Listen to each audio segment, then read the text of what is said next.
BTS के member जिन हर बात को फनी बनाने के लिए काफ़ी ज़्यादा फेमस हैं।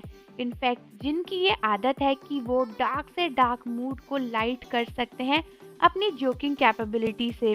लेकिन आर्मीज क्या आपको पता है कि रिसेंटली जिन ने रिवील किया है कि इतना सब कुछ टैलेंट होने के बावजूद भी जब जिन को लगा था कि उनके साथ वो चीज़ फनी होगी, तब कुछ ऐसा हुआ जिसके बाद उनको काफ़ी रोना आ गया और उनकी आंखों में आंसू आ गए। लेकिन आखिर वो ऐसी कौन सी चीज़ है जिसने हमारे बीटीएस के मेंबर जिन को रुला दिया? उसे जानने से पहले चैनल को सब्सक्राइब कर दीजिए और बेल आइकन प्रेस कर दीजिए।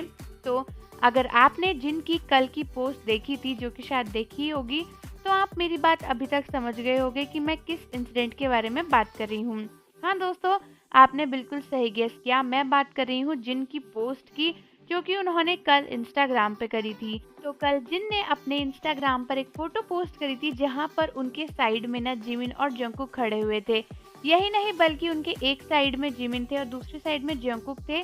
और ये फोटो शायद तब की होगी जब आरएम और वी को अपनी मिलिट्री के एनलिस्ट सुना था, क्योंकि इसमें जो कैप जिमिन ने पहनी है इसके अंदर उनके थोड़े से बाल भी नजर आ रहे हैं और जंकुक का भी वही आउटफिट है, क्योंकि दूसरे दिन तो जिन वहां पर आ ही नहीं पाए थे। तो बेसिकली जिन ने अपनी पोस्ट के नीचे कैप्शन में लिखा था कि I thought it would be funny, यानी मुझे लगा था कि ये काफ़ी फनी और एंटरटेनिंग होगा, but I was in tears.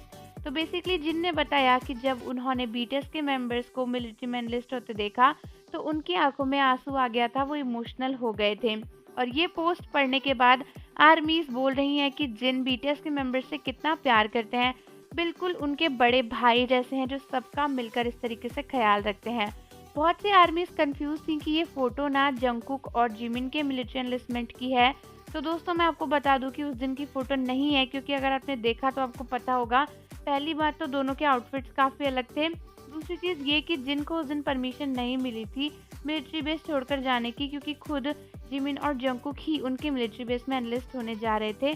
तो ये फोटो डेफिनेटली आरएम और वी के एनलिस्टमेंट की ही है, लेकिन क्योंकि जिनको पता ही था कि जंकुक और जिमिन भी जाने वाले हैं, तो शायद वो इमोशनल हो गए होंगे। और सीधी सी बात है, 10-11 साल अगर आपने किसी के साथ बिताए हैं तो उसके साथ इमोशनल कनेक्शन तो बन ही जाता है। और भले ही जिन इतने टाइम से बीटीएस से दूर रह रहे हों, लेकिन अब बीटीएस के छोटे छोटे मेंबर भी मिलिट्री की एनलिस्टमेंट के लिए जा रहे हैं और जिनको अच्छे से पता है कि ट्रेनिंग काफ़ी टफ होती है और आगे काफ़ी दिक्कतें आने वाली हैं। तो आर्मीज शायद इसीलिए जिनकी आंखों में आंसू आ गए होंगे। तो आप सभी कमेंट करके बताओ कि जिनकी पोस्ट पर आपका क्या कहना है, और जाने से पहले चैनल को सब्सक्राइब कर लीजिए, बेल आइकन प्रेस कर दीजिए। मिलते हैं आपसे अगली वीडियो के साथ।